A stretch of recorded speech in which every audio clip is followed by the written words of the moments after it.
Good evening, everyone. Thank you for joining us today for this lecture, Brick by Brick, the Interconnected Fight for School Equality. My name is Chris Sanchez, and I have the honor of serving as the Executive Director of the Christiansburg Institute. Today, we will explore how educational institutions like the historic Christiansburg Industrial Institute, otherwise known as CII, and historically black colleges and universities, also otherwise known as HBCUs, have been central to the black struggle for equality and empowerment in the United States. Education for African Americans has historically been more than just a path to success. It has indeed represented the very essence of citizenship and personhood. Schools like Christiansburg Industrial Institute were part of an ongoing campaign of education and empowerment, providing unique spaces for black students to build their identities while resisting and challenging social and legal race-based discrimination. Let's begin by exploring the origins and legacy of the historic CII. But before we dive in, a little bit about who we are and who will be hosting today. Joining us will be our staff at CI Inc., which includes Jennifer Naert, our curator, Demaya Smith, our research analyst, and Ashley Pelozzo, our archivist. Founded in 1866 by the Freedmen's Bureau, Christiansburg Industrial Institute, or CII, served as a beacon for African American education in the region of Southwest Virginia. Over its 100-year history, CII endured the tumultuous periods of Reconstruction, Jim Crow, the Civil Rights Movement, and desegregation. Indeed, the first students who attended the school themselves were formerly enslaved, many of whom were enslaved on local plantations in Montgomery County. What made CII unique was its empowerment of black educators to create a vibrant educational and cultural hub.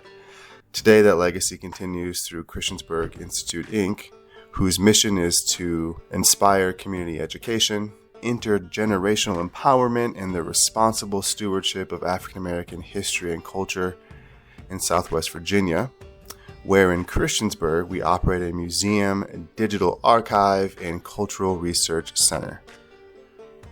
To further this mission, CI Inc. has launched the HBCU Digital Archives Internship Program.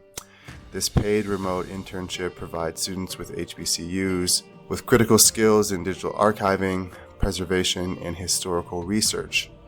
This program ensures that the legacy of HBCUs and CII are preserved and shared for generations to come.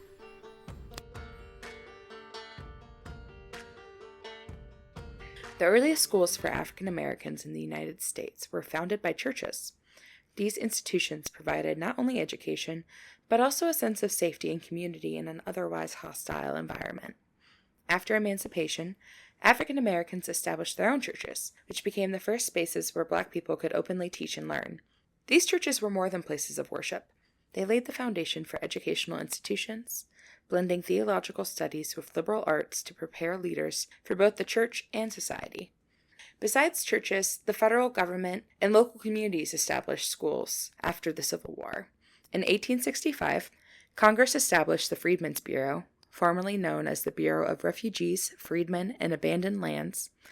Its mission was to help the millions of newly emancipated African Americans and poor whites in the South transition to life after the Civil War.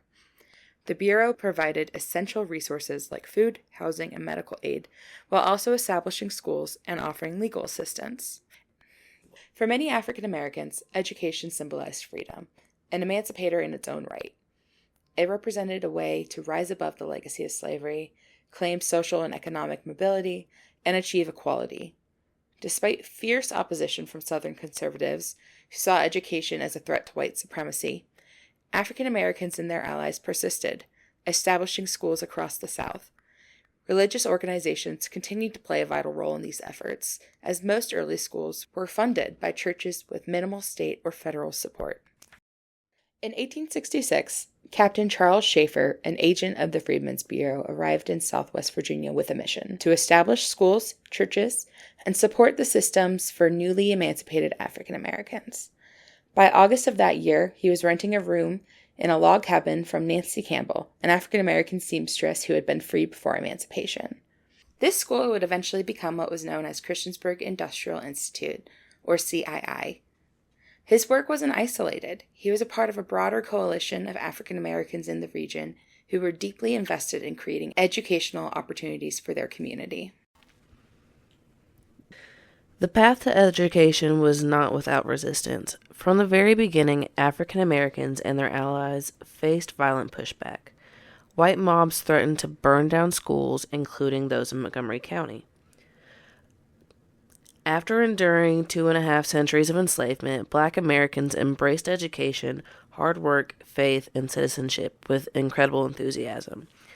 By 1868, over 80% of eligible Black men had registered to vote, and schools for Black children became a priority. However, the promise of Reconstruction soon gave way to the harsh realities of systemic racism. Between 1865 and 1877, thousands of Black Americans were killed, attacked, or terrorized by white mobs. This violence was rarely prosecuted. Perpetrators were often celebrated. Schaefer himself was not immune to this hostility. White residents accused him of being a carpetbagger, and at one point fired a shot that passed through his hat. He was even forced to leave a local hotel after a mob threatened to burn it down. Despite these challenges, the Black community persisted.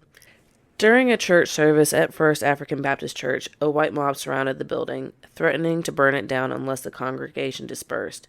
CI alumni and teacher Amanda D. Hart recounts this event in her book, A Proud Heritage. As they came together to worship, a mob of whites, rude fellows of the bizarre sort, coming up from the town, would surround the meeting house, and by shouts, ridicule, and threats to burn down the building to seek to disperse the assembly.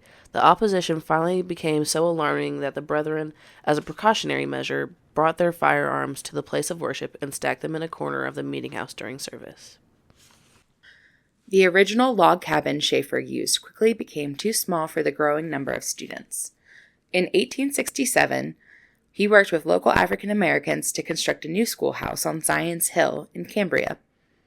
The limestone building, known as the Parsonage, was a community effort with local Black residents purchasing the materials when white residents would not sell to Schaefer.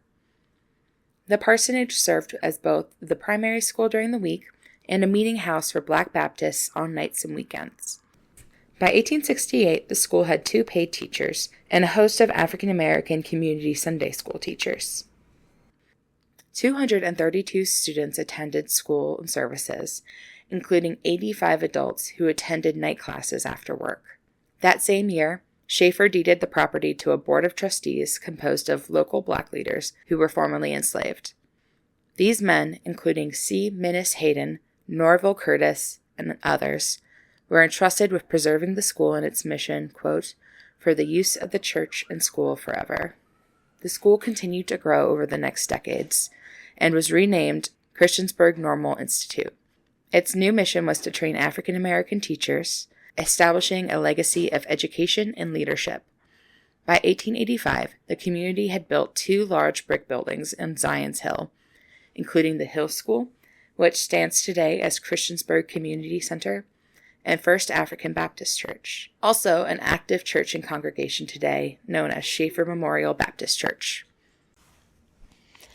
After the Freedmen's Bureau dissolved in 1872, funding for the school became a significant challenge. Schaefer turned to his network in Philadelphia, where he was originally from, and connected with the Friends Freedmen's Association, FFA. This Quaker organization was dedicated to supporting freedmen's education and became one of CII's most important financial backers. In 1885, the construction of the Hill School marked a turning point for CII. Schaefer deeded the property to a new board of trustees that included 2 Philadelphia Quakers, himself, and 2 prominent local Black leaders, James T. Carr and William Poindexter.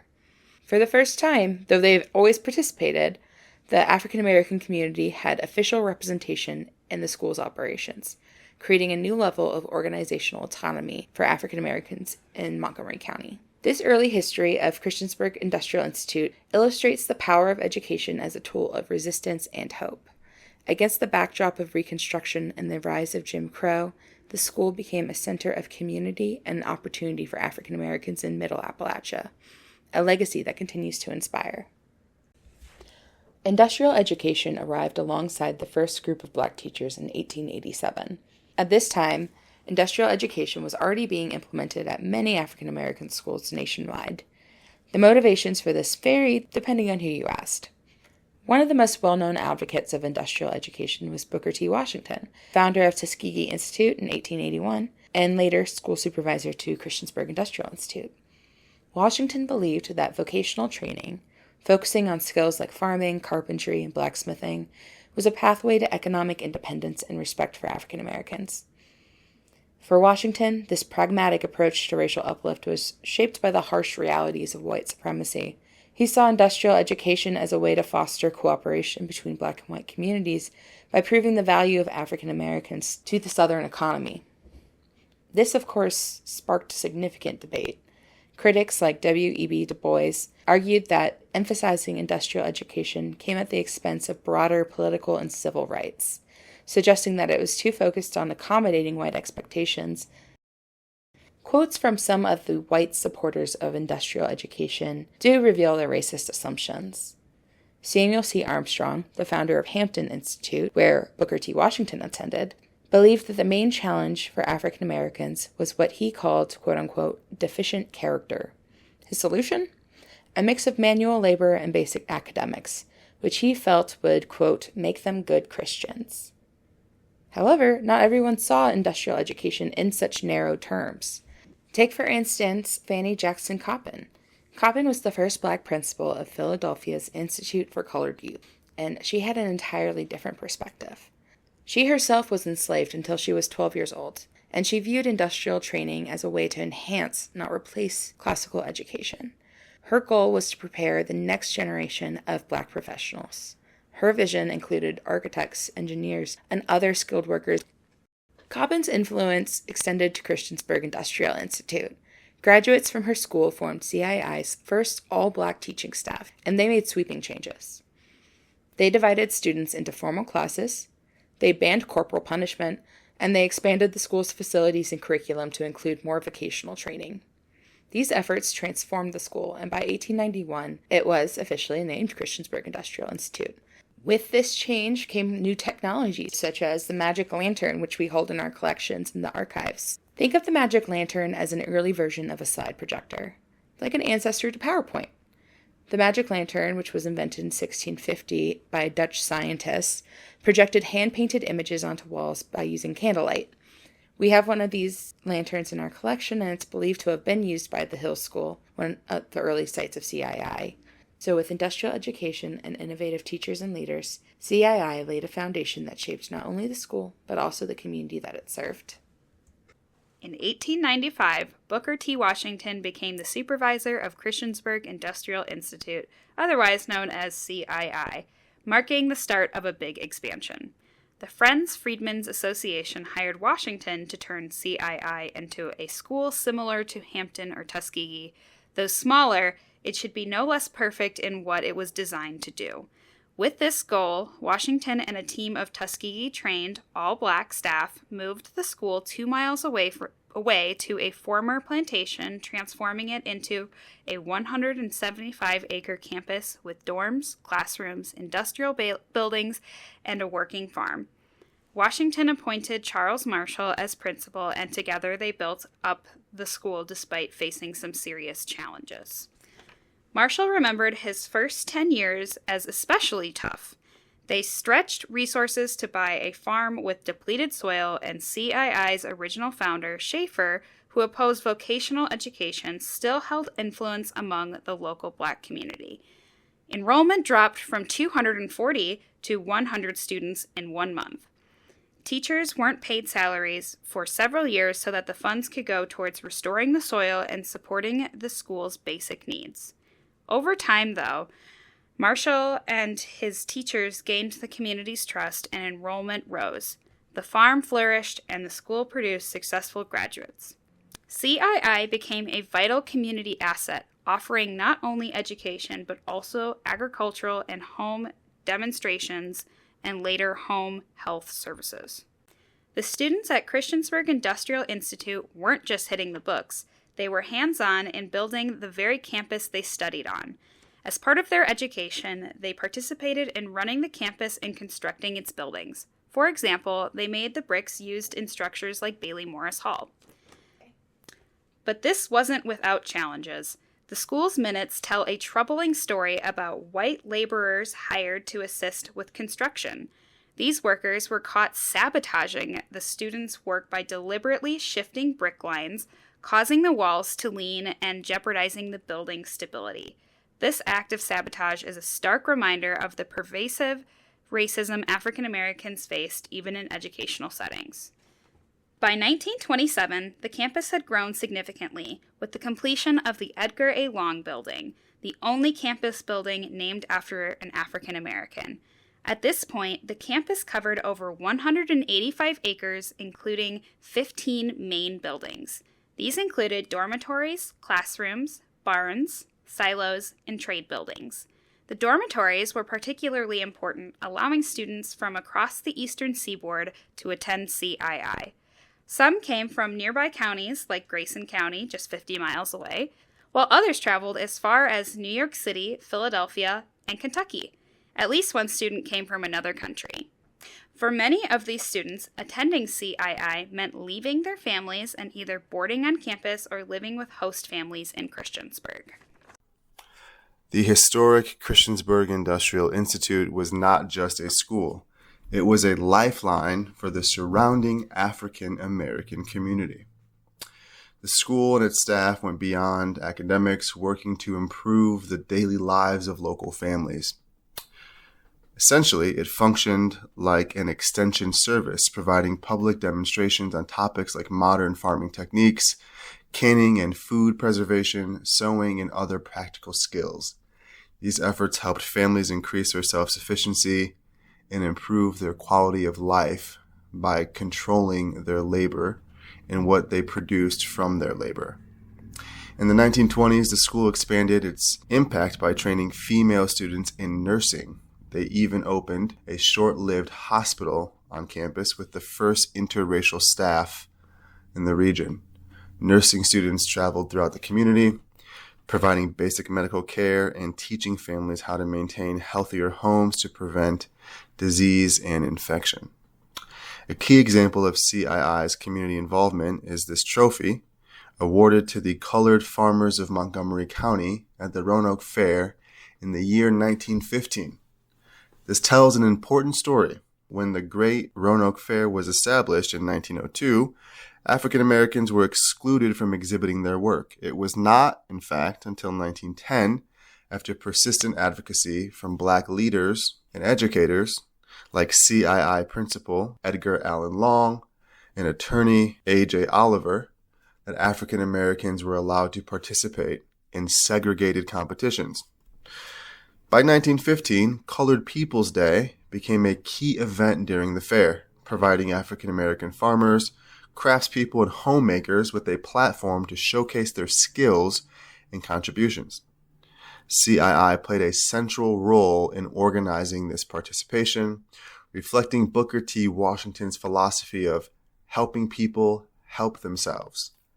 Guided by Principal Long, the school's faculty and students helped Black families from Montgomery County present their advancements in agricultural work, crafts, and domestic trades. These events were more than competition. They were an opportunity to challenge stereotypes, gain recognition for Black excellence, and foster a sense of pride within the broader Black community. Through initiatives like this, the school brought education out of the classroom and into the broader world, empowering people with skills and resources to create better lives for themselves and their families.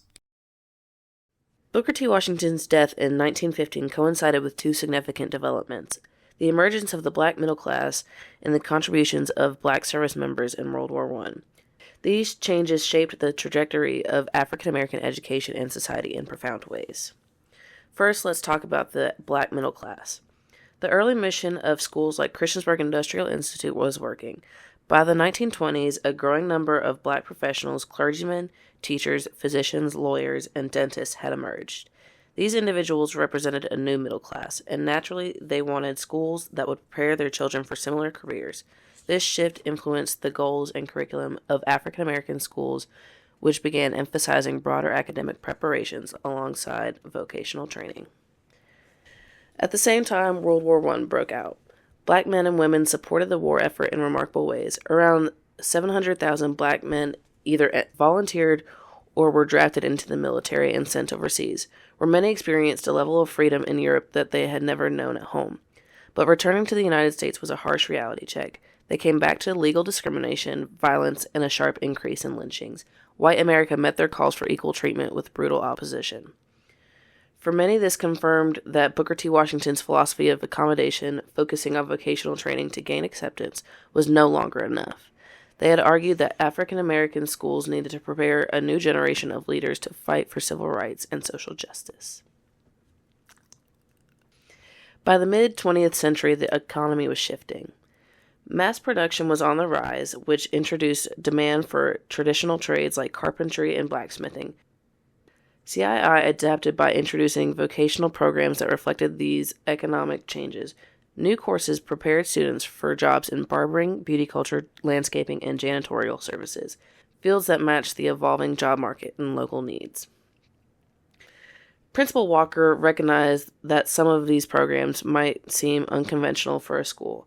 However, they addressed real challenges and gave students practical skills to enter the workforce immediately after graduation.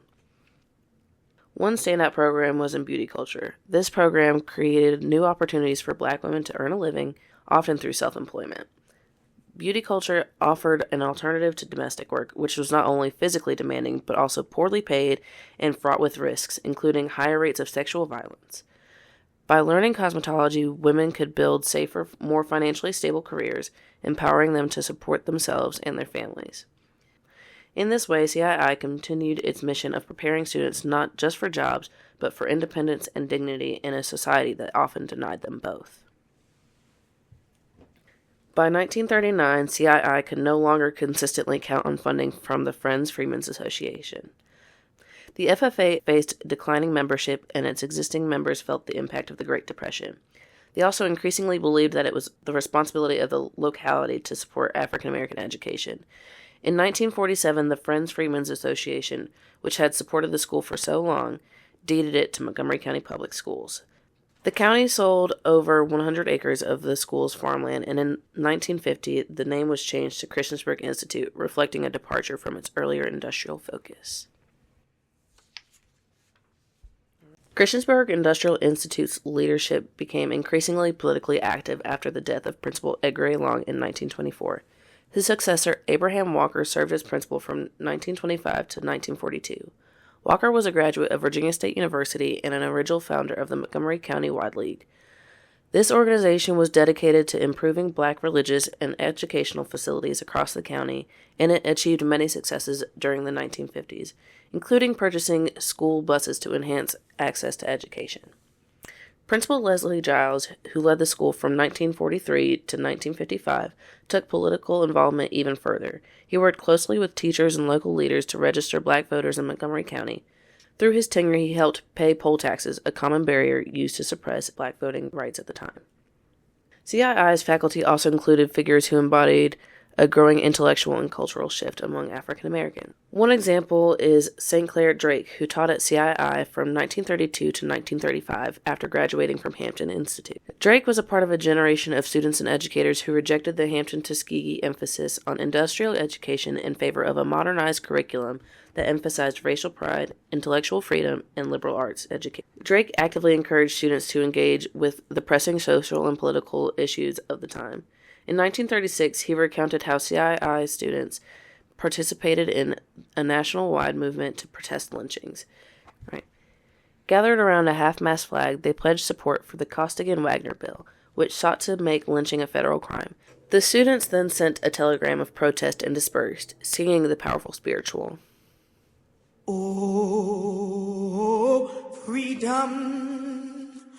Oh, freedom. Oh, freedom over me.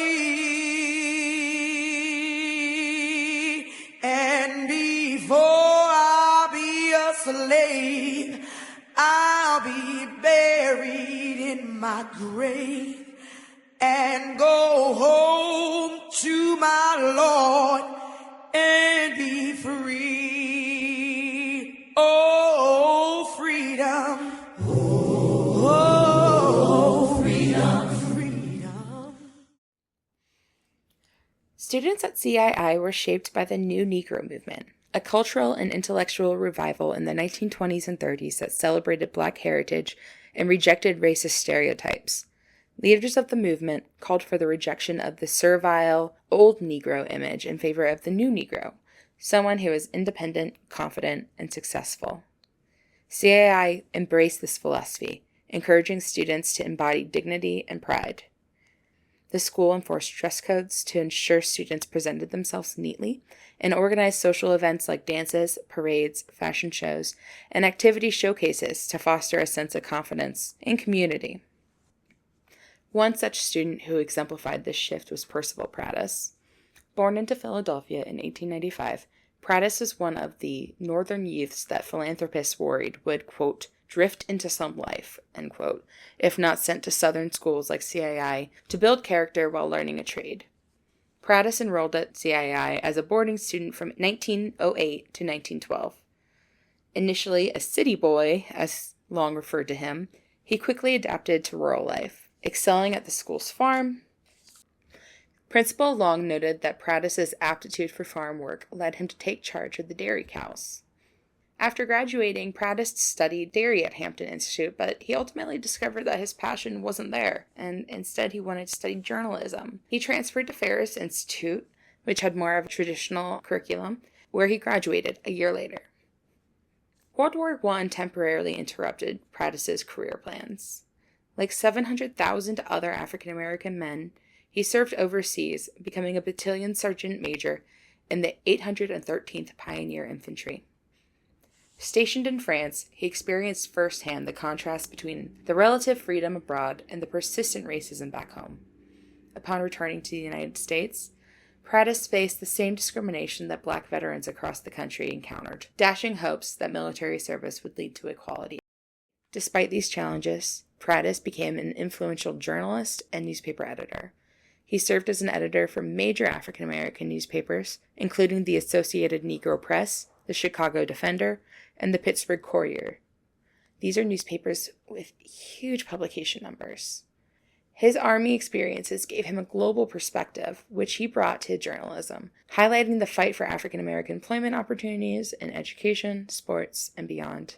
Prattis traveled with the United States Army, surveying conditions for African American soldiers in World War II. He visited Haiti with later school supervisor Robert Russa Moton.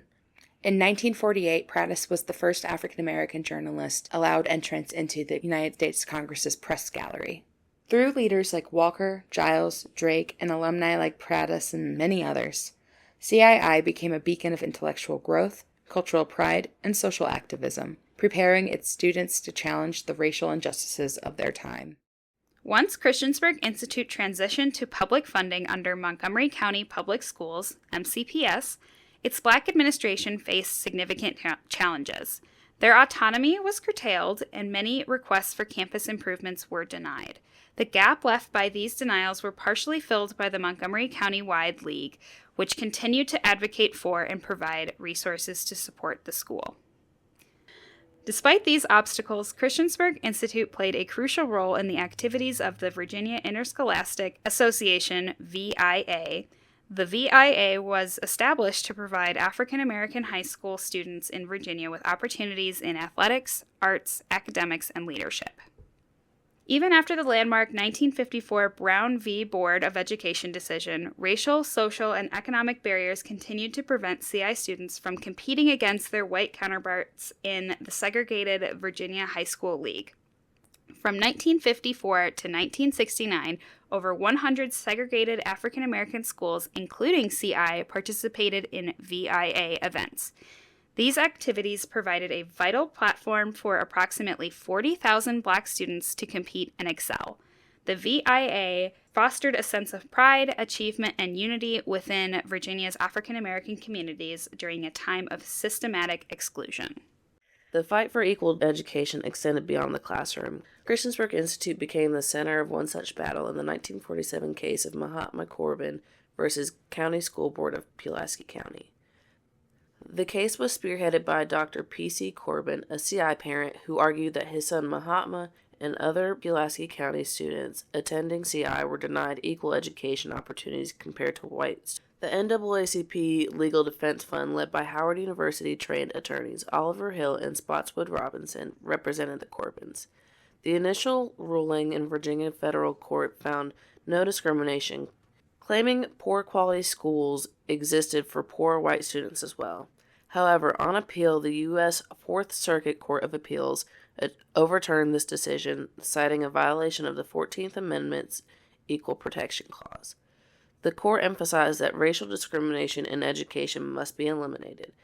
This case marked an early victory in the NAACP's broader legal strategy, developed by Howard Law School students like Charles Houston and Thurgood Marshall to challenge segregation. As desegregation became a national issue in the 1940s and 1950s, CI principals including Leslie Giles and John Banks advocated for transitioning the schools into a trade school modeled after Hampton and Tuskegee Institutes. For reasons still unclear, this plan never materialized. Instead, the school was closed in 1966, 12 years after the Supreme Court ruled segregation unconstitutional. When CI's doors shut, the Board of Control divided its resources among 3 school systems. The 185-acre campus was split into 16 lots and sold at public auction, leaving the African American community with nothing from the sale. This marked a painful end to an institution that played such a pivotal role in uplifting the region's black community for nearly a century. The story of the historic Christiansburg Industrial Institute highlights both the triumphs and struggles of black education in the face of racism. From creating learning opportunities for recently emancipated African Americans in 1866 to shaping the fight for desegregation, the school's legacy reflects the resilience and determination of its students, faculty, and community. Even in its closure, the spirit of CII remains a testament to the power of community and education as a tool for realizing justice and social change. Its legacy lives on through the work of Christiansburg Institute, Inc., and programs like the HBCU Digital Archives Internship. I invite you to support this important work as we continue preserving, sharing, and celebrating African American history and culture today.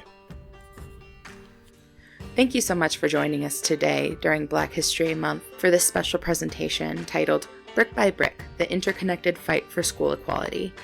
Demaya Smith and Jenny Narrett, myself, will be in the chat answering your questions for the next 15 or 20 minutes or so. So please feel free to drop your questions and let us know what you're thinking about. If you have any further questions, please feel free to shoot us an email. My email is curator@christiansburginstitute.com. And you can reach Demaya at research@christiansburginstitute.com. Thank you all and have a great night.